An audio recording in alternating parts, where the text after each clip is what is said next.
Right now, multiple militaries are on high alert at the same time. Missiles are being repositioned. Airspace incursions are increasing. Intelligence channels are active around the clock. No one has declared a world war, but several powers are already preparing as if one could begin at any moment. This is the contradiction. The world insists it is not at war, yet everything about the current situation resembles the final stage before one. The real question is not whether this conflict is dangerous. It's whether the system can still stop what's already in motion. A precision strike lands across a contested zone. That's the event. The cause is retaliation, framed as necessary, limited, controlled. The consequence is immediate. Cross-border escalation becomes normalized. What was once a boundary is now an active front. Each strike redraws the map in real time. Military command structures respond within minutes. Radar systems track movement. Missile deployment shifts into forward positions. This triggers the next step. Military mobilization. Troops move, equipment follows. Air and naval assets reposition. The scale increases, not all at once, but incrementally. That incremental shift is what makes it dangerous,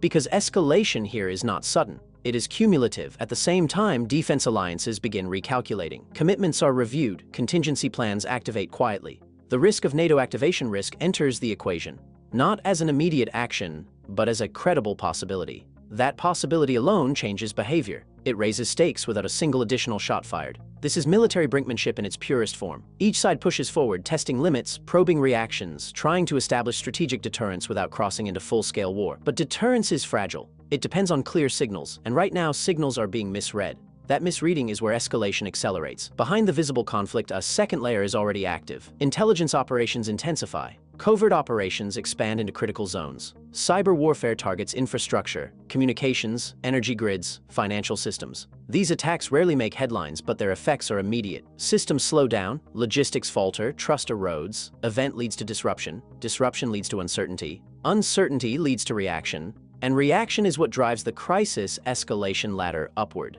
Now add economic pressure. Governments deploy economic sanctions, targeting key sectors. The cause is strategic: limit the opponent's ability to sustain operations. The consequence is broader than intended. Financial warfare begins. Trade disruption spreads across regions not directly involved in the conflict. Markets react faster than policy. Global markets instability increases. Investors pull back. Capital shifts. Entire economies feel the impact of a conflict they are not part of. Then comes the energy dimension. Any instability in key regions triggers energy crisis risk. Oil price volatility spikes. Supply concerns dominate forecasts. This feeds into inflation, slows growth, and places additional pressure on governments already dealing with geopolitical escalation. This is how a regional conflict crosses into global impact. Meanwhile, the battlefield continues evolving. Proxy warfare expands. Local forces fight, but external powers shape outcomes through support, intelligence, and resources. This allows great power confrontation without direct engagement. It also ensures the conflict does not remain contained. Every new actor increases complexity. Every added layer reduces control. This is the security dilemma unfolding in real time. One side increases defense to feel secure. The other interprets it as preparation for attack. Both escalate, believing they are responding defensively. The loop reinforces itself. Now consider nuclear signaling. No weapons are used, none need to be. Strategic messaging, military exercises, and deployment patterns communicate intent. These signals are designed to deter, but they also raise tension, because once nuclear signaling enters the equation, the margin for error shrinks dramatically. This is where the global conflict threshold becomes visible. It is not a single line, it is a zone. A space where multiple escalations overlap. Military, economic, digital, and political pressures converge. And within that zone, small incidents carry disproportionate risk. A misidentified aircraft, a delayed response, a misinterpreted message. Each one is a potential trigger. Now return to alliances and regional power dynamics. States are aligning, but not always formally. Some provide direct support. Others offer logistical or diplomatic backing. This creates a network of involvement, less visible than formal treaties, but equally impactful. The world begins to resemble a multipolar conflict structure. No single actor dominates. Multiple powers push simultaneously, each pursuing geostrategic tension advantages. This increases friction across all levels of interaction. Diplomatic channels attempt to manage the situation. Ceasefire negotiations are proposed. Back-channel talks occur. But progress is limited. Diplomatic breakdown becomes evident as trust erodes. Without trust, agreements lack enforcement. Without enforcement, escalation continues. At this stage, the system is operating on momentum. Actions trigger reactions, reactions trigger counteractions. The chain becomes self-sustaining. This is the most dangerous phase, because it no longer requires intent to escalate. It only requires continuation. Now consider strategic red lines. Every actor has them. Some are public, others are deliberately ambiguous. The problem is not their existence, it's their interpretation. When one side believes a red line has been crossed, response becomes inevitable. And responses rarely de-escalate. They escalate. This brings us back to military buildup. Defense spending increases, weapons production accelerates, supply chains shift toward war readiness. The military-industrial dimension expands quietly but significantly. This signals expectation, not of immediate war, but of prolonged instability.